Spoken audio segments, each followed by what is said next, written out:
Hi friends, ఎలా ఉన్నారు అందరూ? బాగున్నారా? మేమైతే చాలా బాగున్నామండి.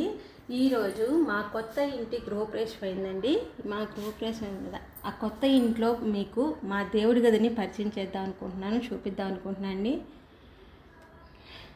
వచ్చేయండి మీరు కూడా. ఇది వచ్చేసి మా పూజ గది అండి. ఇది ఫస్ట్ గ్లాస్ డోర్ అనుకున్నాము, అది సెట్ కాలేదు.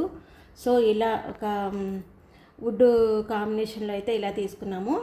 ఇలా వస్తుంది గ్లాస్ అనేది. ఈ చుట్టూ ఫ్రేమ్ అనేది వుడ్ వర్క్ అయితే వస్తుంది. ఇక్కడ వచ్చేసి బెల్స్ అండ్ ఓం, ఇటు ఓంకారం, ఇటు స్వస్తిక్, ఇటు కలశం. ఇక్కడ కింద వచ్చేసి ఒక డిజైన్ అయితే ఇచ్చేశారు. టోటల్లీ అయితే ఇలా వస్తుంది ఫ్రేమ్ అనేది. చుట్టూ డోర్ అనేది కాంబినేషన్ అయితే ఇలా వస్తుంది. మరీ పెద్దగా అయితే ఉందండి, సింపుల్గా చిన్నగా వస్తుంది మా పూజ గది.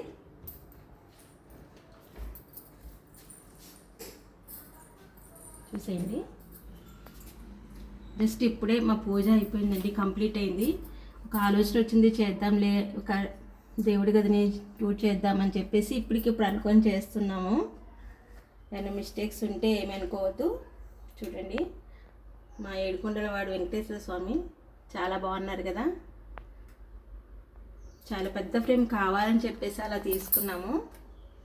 చాలా నిండుగా చాలా బాగున్నారు స్వామివారు. కింద వచ్చేసి మాకు ఒక్కొక్క ఫోటో పెట్టకుండా అన్ని ఫోటోలు కలిపి ఇప్పుడు ఒకే ఇట్లా ఇస్తున్నారు కదండి, ఒకే ఫ్రేమ్లో మేము అలా కస్టమైజ్ చేయించుకున్నాం అనమాట.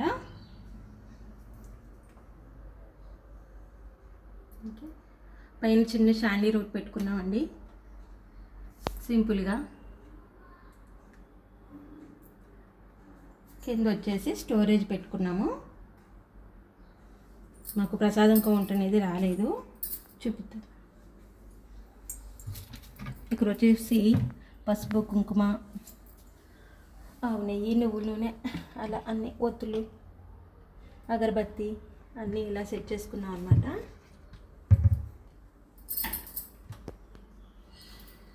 అదేనండి మా పూజ గది. ఎలా ఉందో కామెంట్స్లో చెప్పండి ప్లీజ్. మీకు నచ్చితే ఒక కామెంట్ చేయండి, లైక్ చేయండి, షేర్ చేయండి.